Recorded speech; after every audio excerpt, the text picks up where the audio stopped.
Assalamualaikum warahmatullahi wabarakatuh. Halo semuanya, perkenalkan saya Azhara Ganda dan hari ini saya akan membahas topik yang sangat menarik sekaligus penting, yaitu komunikasi organisasi. Sebelum kita mulai, saya ingin kita semua membayangkan sebuah organisasi besar seperti perusahaan teknologi atau rumah sakit. Apa yang terjadi jika tidak ada komunikasi yang baik di sana? Kemungkinan besar pekerjaan akan berantakan, produktivitas menurun, bahkan mungkin terjadi konflik besar.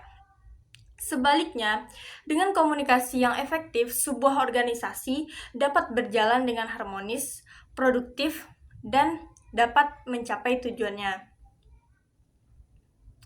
Komunikasi organisasi bukan hanya sekedar menyampaikan informasi, tetapi juga memastikan bahwa informasi tersebut dipahami, diterima, dan diimplementasikan.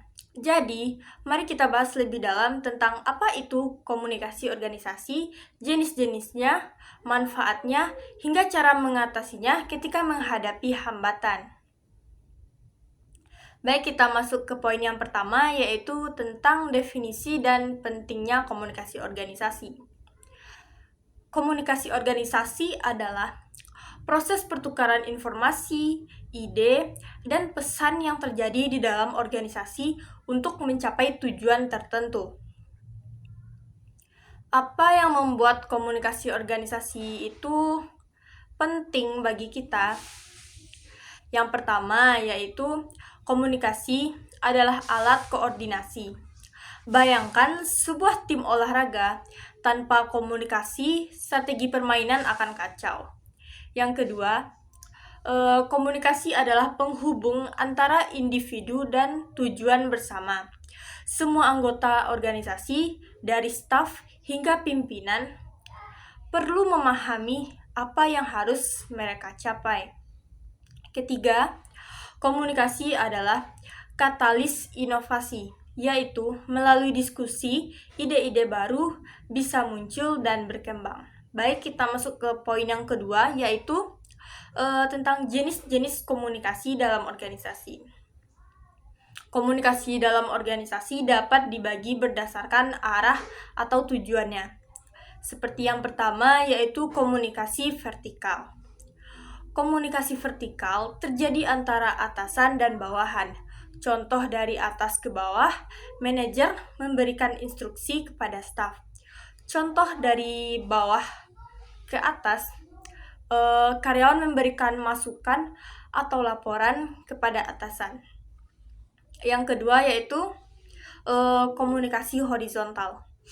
Ini terjadi antara individu atau departemen yang setara dalam organisasi. Contohnya adalah koordinasi antara tim pemasaran dan tim produksi untuk memastikan kampanye produk berjalan lancar. Yang ketiga yaitu komunikasi diagonal. Melibatkan komunikasi antara individu dari departemen yang berbeda dan hierarki yang berbeda. Contohnya yaitu seorang staf IT berbicara langsung dengan direktur pemasaran untuk menyelesaikan masalah teknis. Yang keempat yaitu komunikasi eksternal. Ini adalah komunikasi antara organisasi dan pihak luar, seperti pelanggan, mitra bisnis, atau media. Tujuannya adalah membangun citra positif organisasi dan menjaga hubungan dengan pihak eksternal. Kita lanjut ke pembahasan yang ketiga, yaitu manfaat komunikasi organisasi yang efektif. Mengapa kita perlu memastikan komunikasi berjalan dengan efektif? Berikut adalah beberapa manfaatnya. Yang pertama yaitu meningkatkan produktivitas. Dengan komunikasi yang jelas, setiap anggota organisasi memahami tugasnya. Tidak ada lagi kebingungan, sehingga pekerjaan dapat diselesaikan lebih cepat. Yang kedua yaitu membangun hubungan yang harmonis. Komunikasi menciptakan rasa saling percaya di antara anggota organisasi. Hubungan yang baik ini akan mendukung kerja sama tim. Yang ketiga yaitu mengurangi konflik. Sebagian besar konflik dalam organisasi disebabkan oleh kesalahpahaman. Komunikasi yang terbuka dapat mencegah hal ini. Yang keempat yaitu mendukung pengambilan keputusan yang tepat. Keputusan yang baik membutuhkan informasi yang akurat. Dengan komunikasi yang efektif, informasi dapat disampaikan dengan benar dan lengkap. Baik, yang kelima yaitu mendorong inovasi. Dalam organisasi yang memiliki budaya komunikasi terbuka, ide-ide kreatif lebih mudah muncul dan diterapkan. Kita lanjut ke pembahasan selanjutnya yaitu tentang hambatan dalam komunikasi organisasi. Namun, kenyataannya komunikasi dalam organisasi sering menghadapi berbagai hambatan. Berikut akan saya jelaskan yang diantaranya yaitu yang pertama hambatan fisik. Contohnya saja yaitu jarak geografis antara tim yang bekerja di lokasi berbeda. Solusinya yaitu memanfaatkan teknologi seperti video konferensi atau platform kolaborasi. Yang kedua yaitu hambatan psikologis. Contohnya yaitu ketidakpercayaan prasangka atau rasa takut untuk berbicara. Solusi untuk masalah ini yaitu kita dapat membangun budaya organisasi yang inklusif dan terbuka. Yang ketiga yaitu hambatan bahasa. Contoh kasusnya yaitu penggunaan istilah teknis yang tidak dipahami oleh semua pihak. Solusi untuk masalah ini yaitu kita menggunakan bahasa yang sederhana dan jelas. Yang keempat yaitu ada hambatan budaya. Contohnya yaitu perbedaan nilai atau gaya komunikasi dalam organisasi multikultural. Solusi untuk masalah ini yaitu adakan pelatihan sensitivitas budaya untuk mengatasi perbedaan ini. Kita lanjut ke pembahasan berikutnya yaitu cara meningkatkan komunikasi organisasi. Untuk memastikan komunikasi organisasi berjalan dengan baik, ada beberapa langkah yang bisa diambil. Yang pertama yaitu meningkatkan keterampilan komunikasi.